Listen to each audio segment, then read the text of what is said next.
Hi guys, সবাই কেমন আছেন? আজকে আমাদের রেসিপি হচ্ছে গিয়ে চিকেন গ্রিল করা হবে।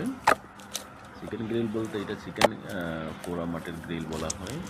চিকেনটাকে ভালো করে কেটে পাশ থেকে চামড়াগুলো সরিয়ে নিয়ে এর মধ্যে মশলা মাখাবে।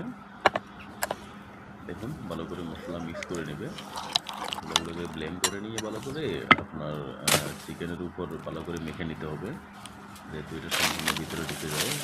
মশলাগুলো ভালো করে মাখিয়ে নেওয়ার পরে পিঠা রসুন দিয়ে চাকা দিয়ে মুড়িয়ে নেবেন, তেল পোকা দিয়ে দেবেন। তারপরে একটু একটু নরম মাটি যেগুলো আছে, কাদা মাটি বলা হয়, ওই কাদা মাটিগুলোকে দিয়ে ভালো করে চাপিয়ে নেবেন। নিয়ে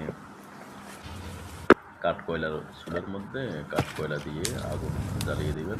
দেখবেন যে কিছুক্ষণ পর রান্না হয়ে যাবে, কিন্তু তার মধ্যে সালাদ অ্যাড করতে হবে।